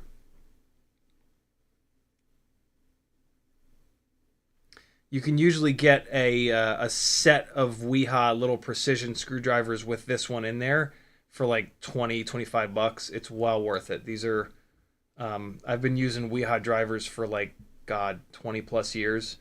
I discovered them back in my airsoft days, building and upgrading airsoft guns in the 1900s. They're just so nice. I have some Wiha drivers that I've been using for over 20 years, and they're still completely fine. I've had to replace like one hex driver that just, oh, that's so much better. My M1.5 hex driver eventually rounded out. Now this one feels a little bit tight. It's funny, like when you loosen individual ones up, when you free individual ones up, all of a sudden you'll spin another one and be like, I don't know about this. This one looks much better though. I think I can just dig the little tweezers down in there. The problem is every time you take a motor off and on, it squishes the plastic in because the motor base is so thin.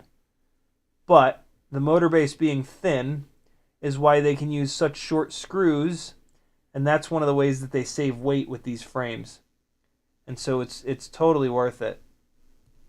This is the Lite AF frame, which is way worse. The V3 frame is not nearly this bad. The Lite AF frame is kind of nasty.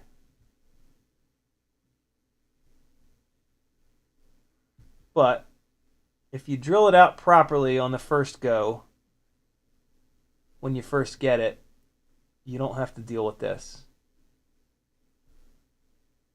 And now that I've told you the trick, you won't make the same mistakes as I have. Yeah, so there was just a little chunk of plastic that was pushing in on the C-clip, and now I've got it up and out. There we go. That should be better. Let's check it.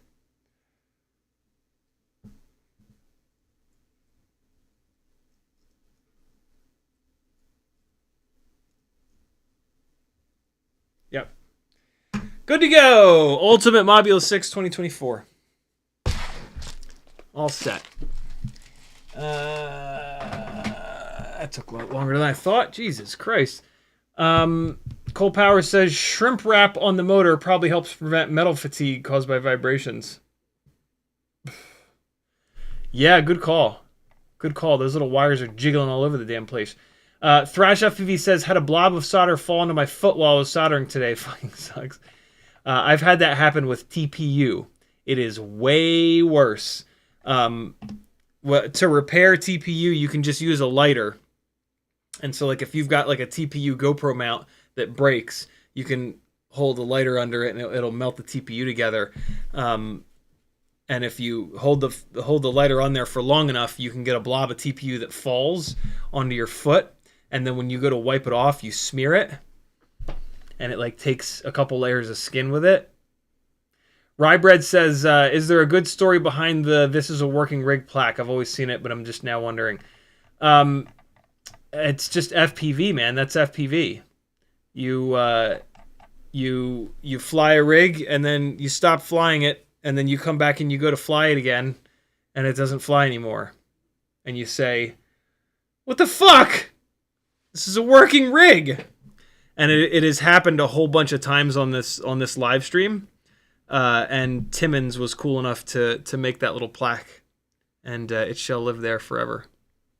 It's one of my favorite things. It's just unbelievable. They're just these things in FPV that make absolutely no sense, and that's one of them. Let's fly this little shitbird around. What do you say?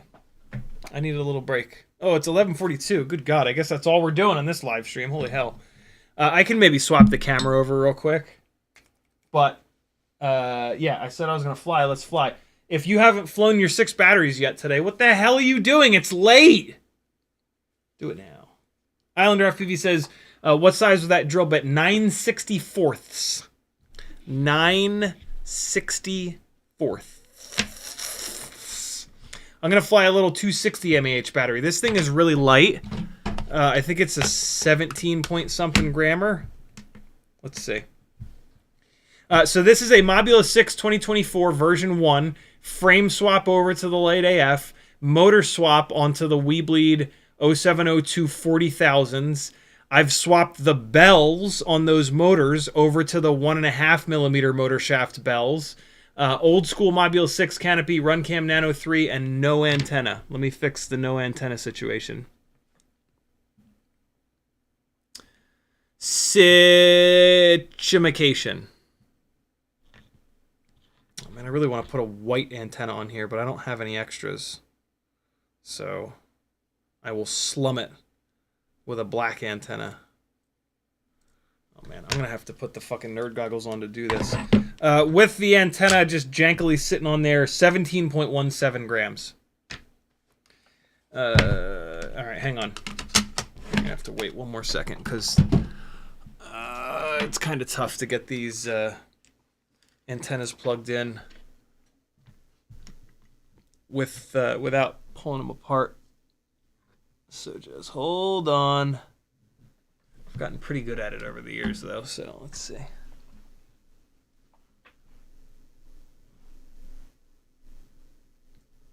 Oh my God, get in there, you! Oh, let me straighten this out. Okay. Antenna through the top hole here. Get in there. There we go. Alright, down. And... oh, God. Ooh, come on. Get over there. Get over there. Yep, that's it. There's the UFL. You get on there. Get on the UFL, you little jackass. Oh my God. Okay. Yep. There it is. Okay. Go. Yep. There it is. And where's that snap? Okay, it's good. I think. Let's check it. Nope, it's almost down, but not quite. Oh, I see what's going on. I have a little piece of shrimp wrap on the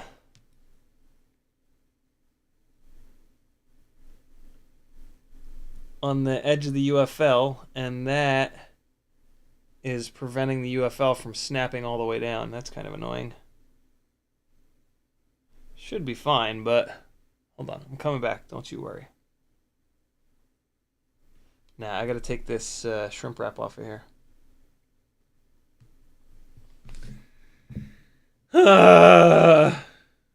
Hold on.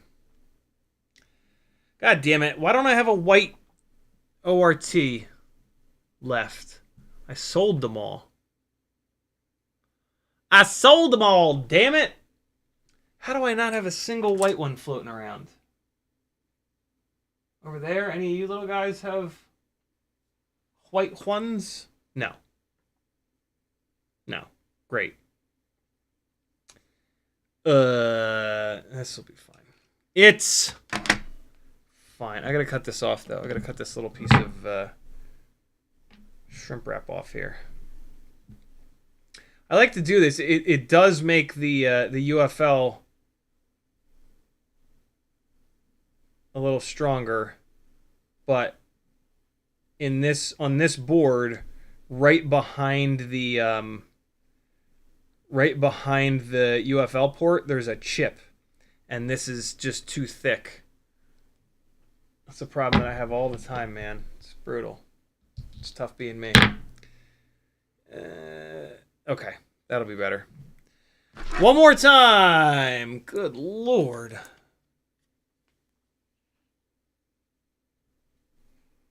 Okay. This fish through there. Get this out of here. My God.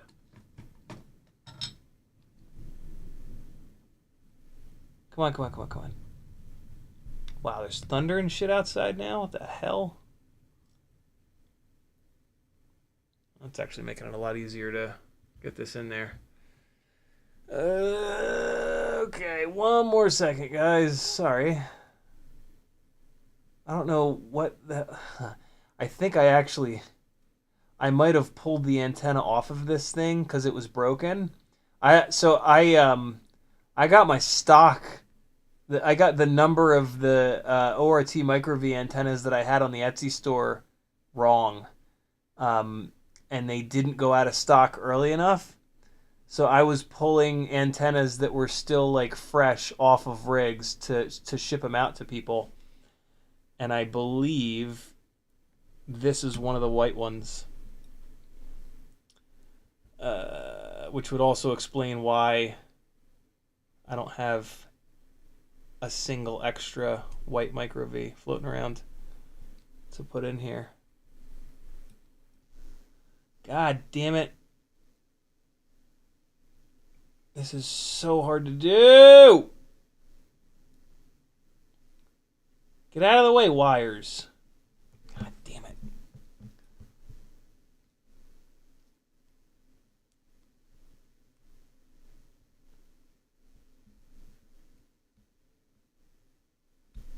Come on. It's like super sketchy to do this too because I'm in there with metal tweezers just pushing like relatively hard to try to get that snapped down. There we go. All right, that's good. Done. Cool. Sorry about that, fellas.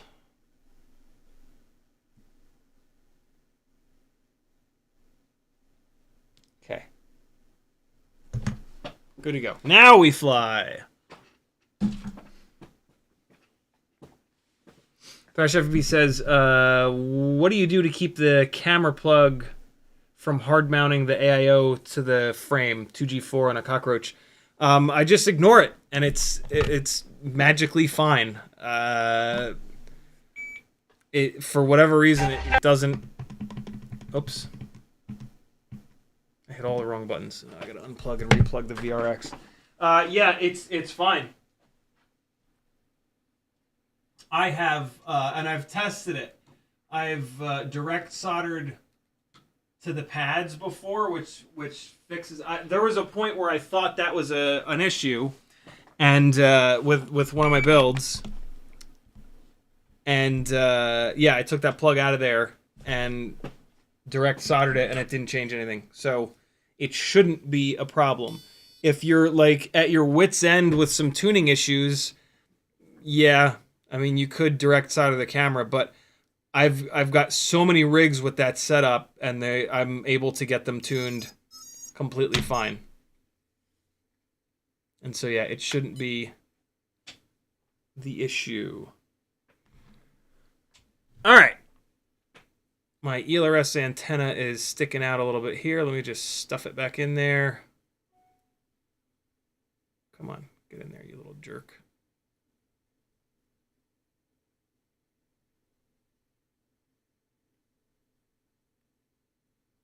All right. Now we should be all right. Goggles are slowly falling off my head. Here we go, 40,000 kV, 17-gram rig. Wow, after flying that 04 rig, I will never take latency for granted again. Also, I'm having a hard time right now adjusting to the low-ass hover point.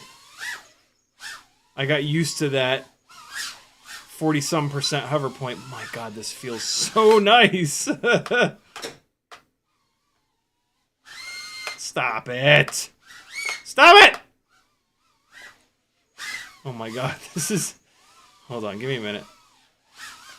This like couldn't be any more different. Woo! What you doing over there, Teddy Spaghetti? Investigating the party light? Oh, stop it.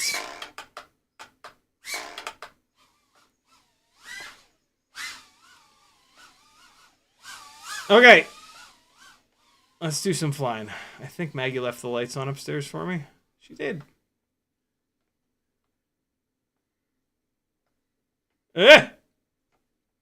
Wow, this feels super weird after 12 batteries on that heavy-ass 2S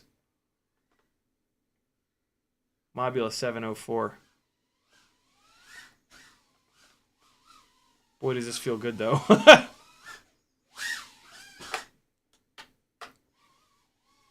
It's just a huge adjustment.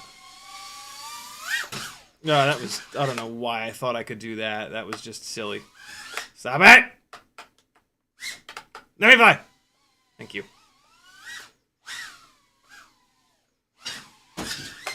So again, this is a little 260 mAh battery. Some of these 260 mAh batteries have had their asses kicked.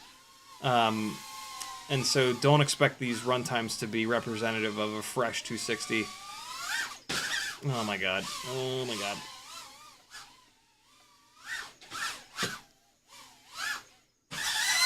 Boy, I'm having a hard time. I'm trying to do like all the super hard stuff though. All right, let's get another battery in here. 2 minutes and 7 ain't bad from a little potentially beaten to hell 260. Let's run another 260 and see if it's any better. I would think that I can probably get like at least 2.5 minutes on a non-abused 260. Let's see. Let's see what we get out of this one.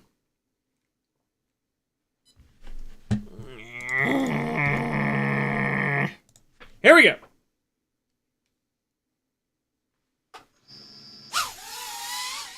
I didn't need to check motor direction because I always go left to left, middle to middle, right to right.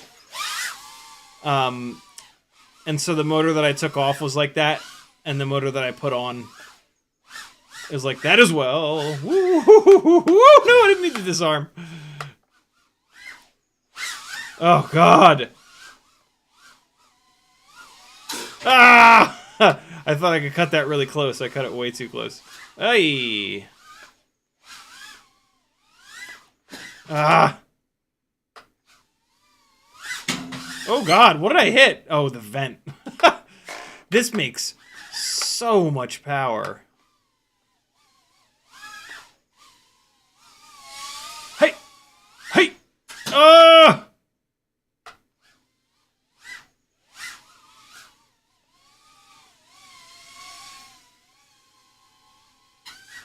stop. Give me a break. That teddy butt is almost got a tiny whoop embedded into it twice in a row now. Ah!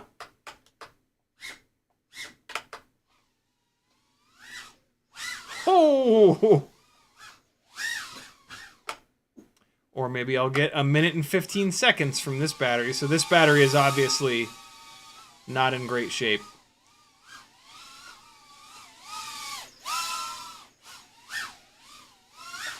Ooh! Went through that shit diagonal. I haven't done that before. That's kind of cool. Man, I just like hit.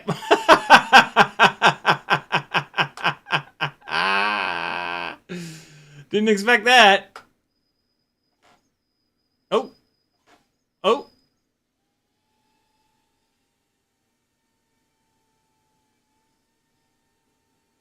What's going through that tiny little peanut-sized brain of his?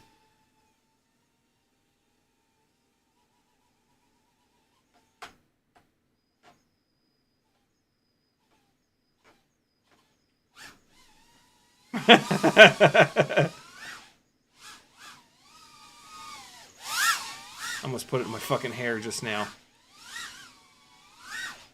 Hey!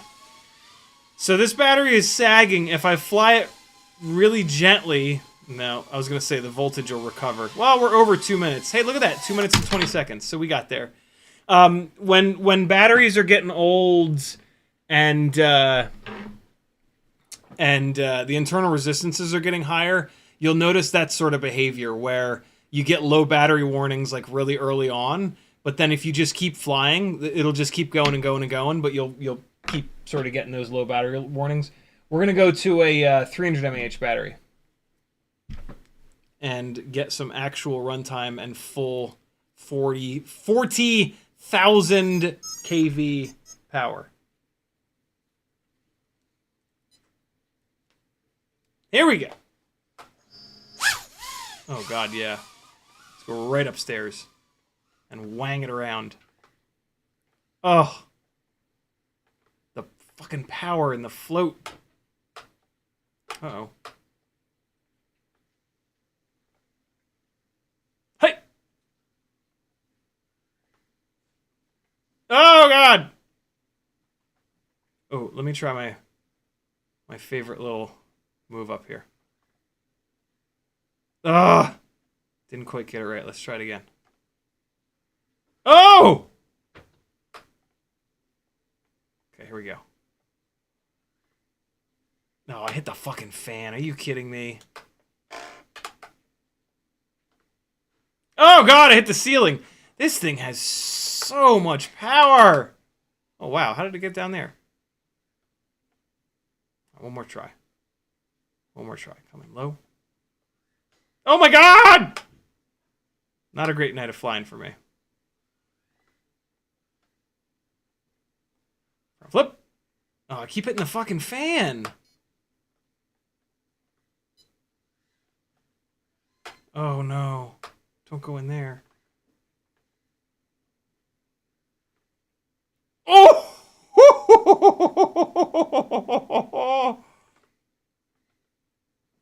Oh man, this battery is hammered ass. Some of these batteries need to get retired. Ah! Oh, I don't know what I was doing there. I couldn't decide if I was going to go in the gate or not in the gate, and so I just smashed into the side of it! Oh, balls. Something ain't happy. Who's not happy, and why are you not happy? Who's hitting on what? What's hitting on who? What's happening? That's this one. Oh, it's hitting on the battery cable. The battery shifted forward a bunch. These battery leads are a little bit too long on here. This thing could get even lighter if I fix the battery leads.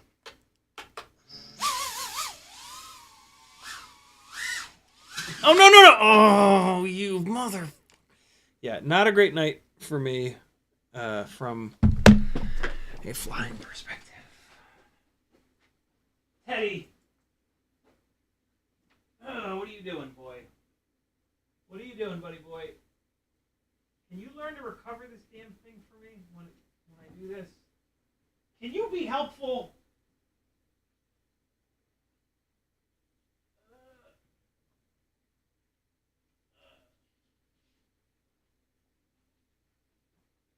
Eduardo, back up off me.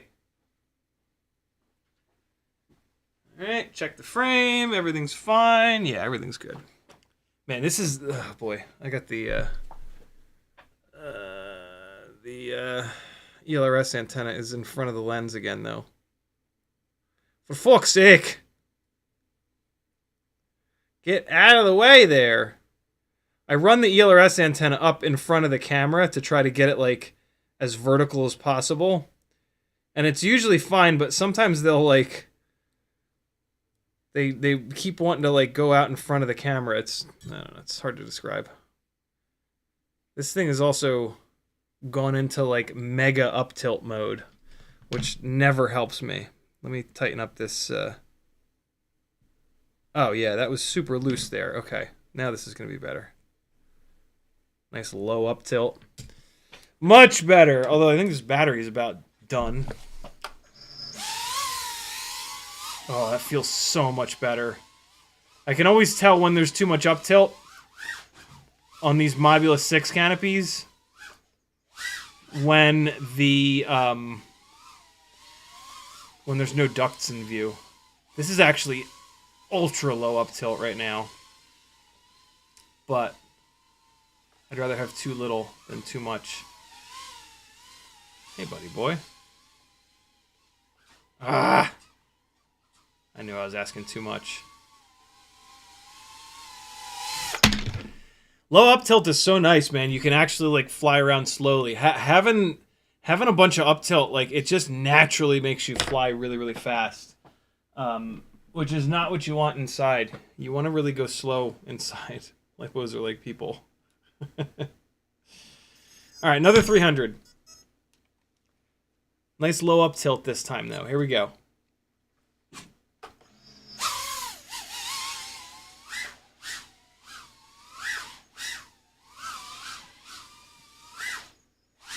Whew. Oh, what was that?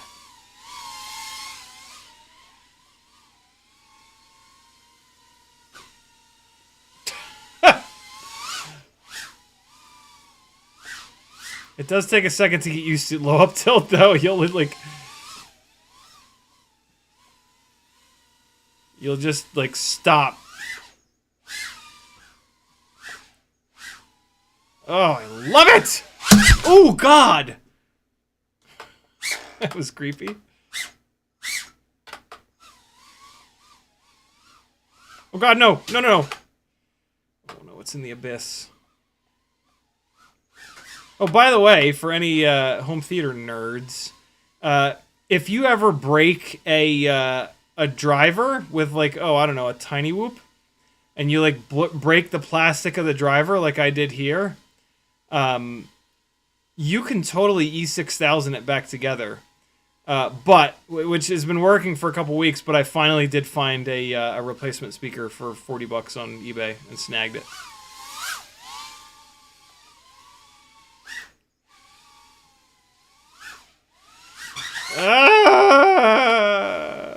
No, let me fly. Oh my God. Come on now.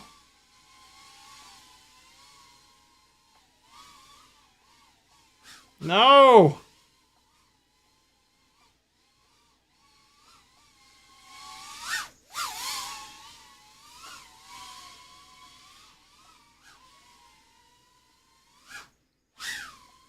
Ugh! Oh no! Shh.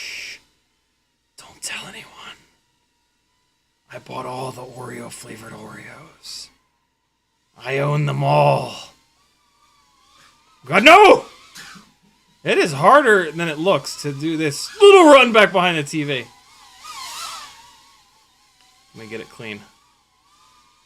There it is. Yeah! Yeah! No! Oh! Oh! Got lucky on that one. Yeah! We're stringing a couple things together. Eee! Oh! I did not mean to go through that gate, but I'll take it. Ah! Alright, I got a little bit warmed up on that one. Or just got really lucky a few times in a row. There's 3-minute runtime. That's what you want. With a fresh 300 mAh battery, though, I'll get like 4 minutes out of a rig like this. These batteries are just old and moldy. 12:06.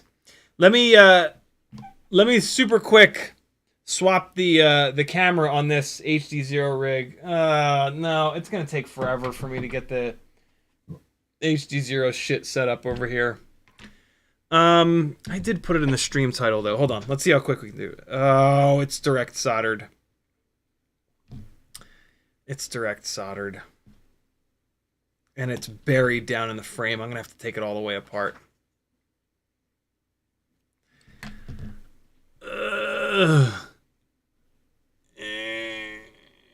It's not an indoor rig anyway. It's a 75mm outdoor rig. We'll do it on the next one. Sorry if you were super looking forward to seeing HD0.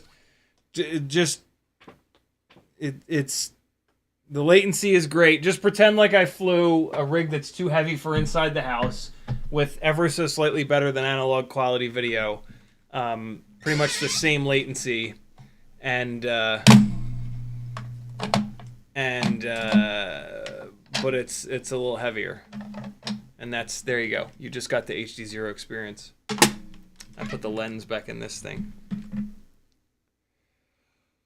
Oh my God, I'm just so tired. I'm so tired. Love you, bye! Thanks for hanging, friends. I was really hoping to do some more, to have some more 04 flight footage for you, but it just will not stop raining. So hopefully tomorrow or Friday morning it's not raining, and then I'm going to blast this thing around a bunch. I'm desperate to know if the front motor's being banged up is going to make this thing have a bunch of jello. If it does, I'm going to swap these motors out and do a bunch more flying. If you want to see a ton of flight footage from the Mobula 7 04, Monday's live stream has 12 batteries worth. Check it out. Hopefully Friday I'll have another maybe 12 batteries worth. But yeah, thanks for hanging, friends. I'll see you on Friday. Be good. Bye bye. Here comes some of the flight footage from it. Here, I'll play some of the outdoor footage. This is from the onboard DVR. Or the computer will be a jerk. There it goes. See you guys Friday. Bye bye. Thanks for hanging. CiottiFPV.com to support me. Crowdfunded. I rely on you. Love you. Bye.